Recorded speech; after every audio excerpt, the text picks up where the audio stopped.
कलकत्ता से 400 किलोमीटर दूर नोआखली, आज के बांग्लादेश में पड़ने वाला ये छोटा सा जिला हिंदुओं के सबसे बड़े नरसंहार का स्मारक है। वो शरद पूर्णिमा का दिन था।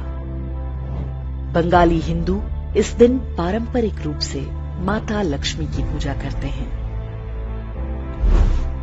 इसे बंगाल में कोजागरी पूजा के नाम से जाना जाता है। 10 अक्टूबर वर्ष 1946, स्थान नोआखली, बंगाल। सूफी दरगाह दायरा शरीफ के खादिम पीर गुलाम सरवर ने 20,000 मुसलमानों को संबोधित करते हुए कहा, अपने खेतों में तुम जो चावल उगाते हो उसे कौन खाता है? हिंदू खाते हैं। हिंदुओं की औरतें सुंदर क्यों होती हैं? क्योंकि उन्हें अच्छा खाना मिलता है।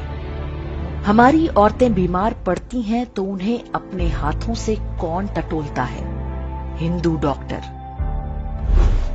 सामने नाराए तकबीर, अल्लाहू अकबर चिल्लाती हजारों मुसलमानों की भीड़ थी। कसम खाई गई कि नोआखली में हर काफिर और कुफ्र के हर निशान को मिटा दिया जाएगा। बिल्कुल वैसे ही जैसे लगभग 2 महीने पहले कलकत्ता में डायरेक्ट एक्शन डे के नाम से हुआ था।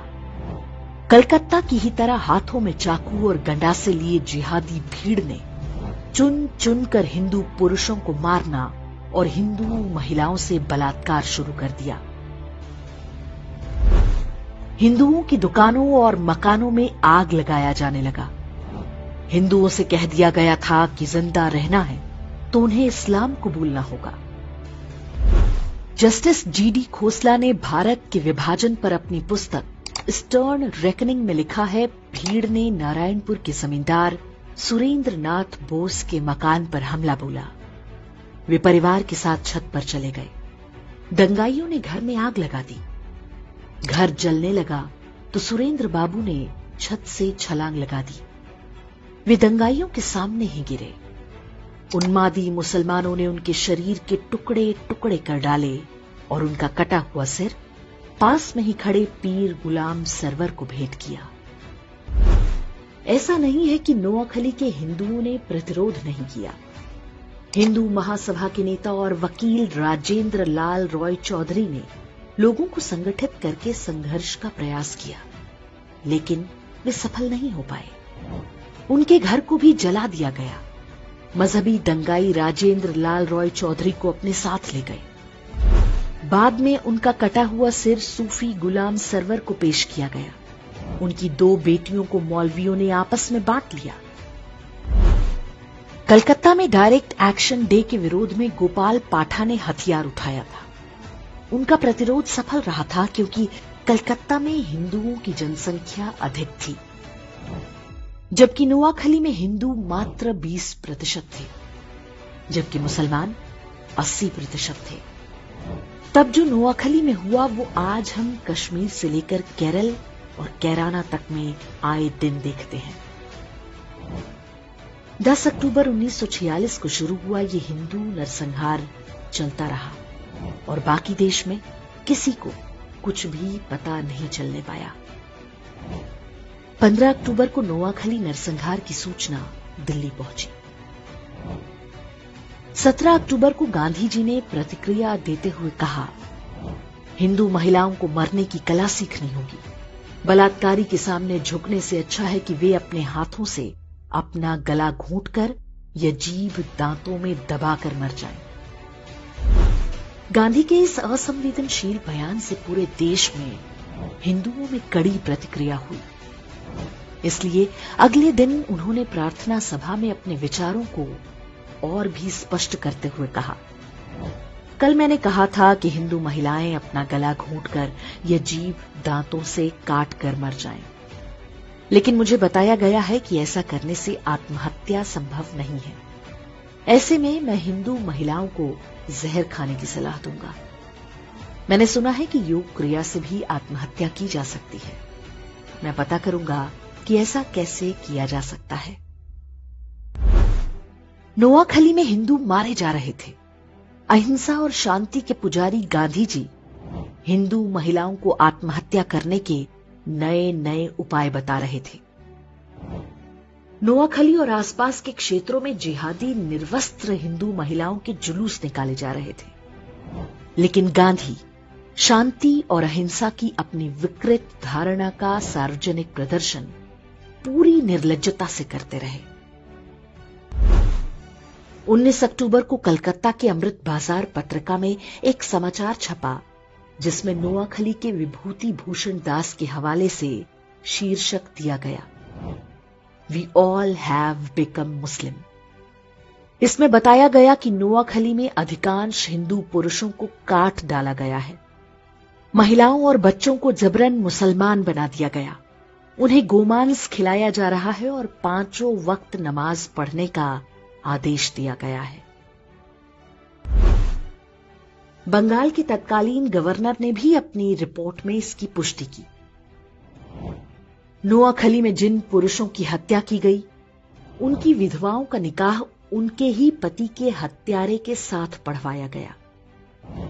बूढ़े मौलवियों की गिद्ध दृष्टि छोटी बच्चियों पर थी, जिन्हें वे अपनी हवस का शिकार बना सके।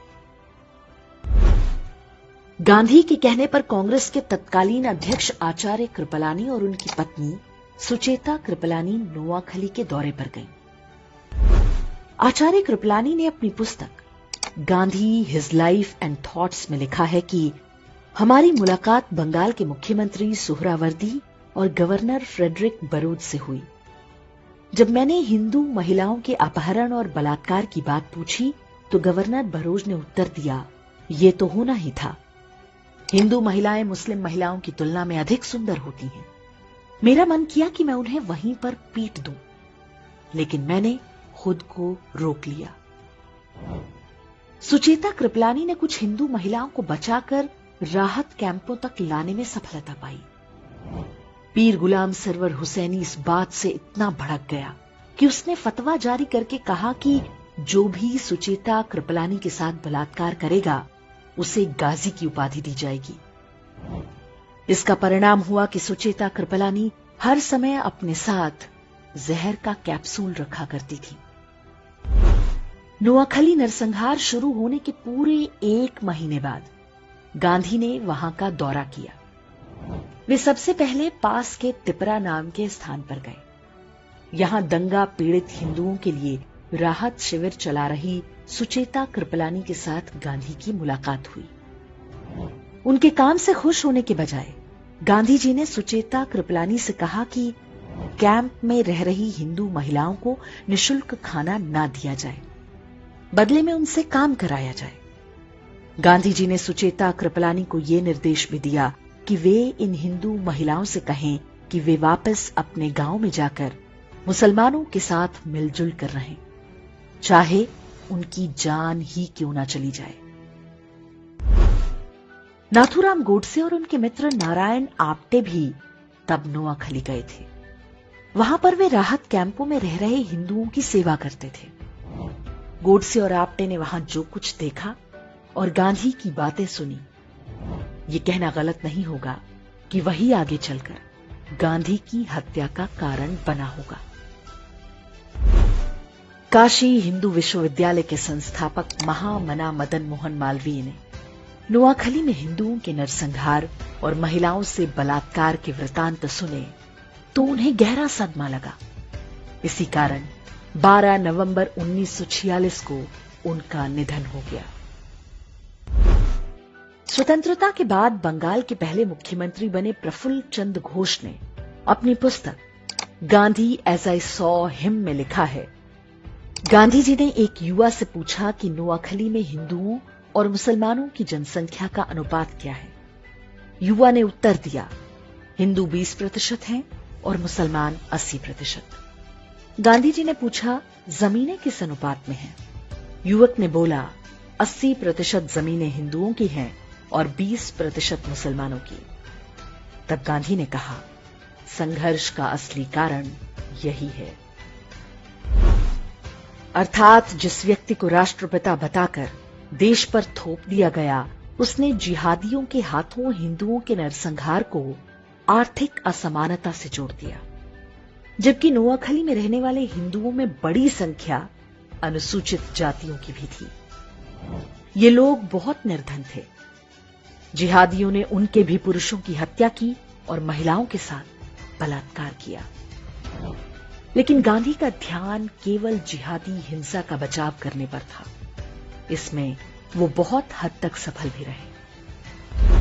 स्कूली इतिहास की पुस्तकों में भी नोआखली नरसंहार को अमीर और गरीब के संघर्ष की तरह दिखाया जाता है। आज भी देश में अधिकांश लोग नहीं जानते कि नोआखली में क्या हुआ था और कैसे। वही हत्यारी मानसिकता आज भी देश भर में फल फूल रही है। 15 अगस्त 1947 को देश स्वतंत्र हो गया।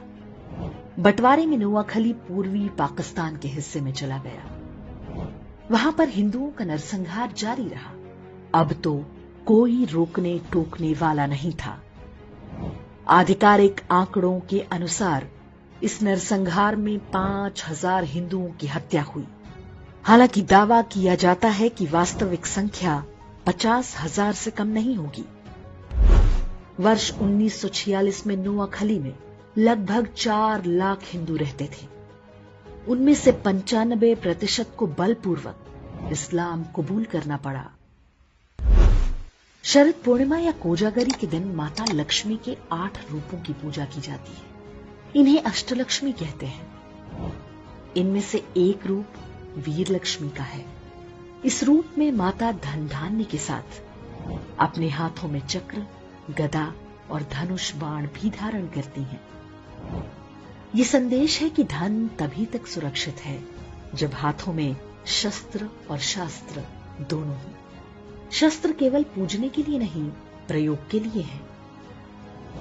चारों ओर से असुरों से घिरा हिंदू समाज जब तक इस बात को नहीं समझेगा, नोआखली जैसे नरसंहारों के लिए अभिशप्त रहेगा।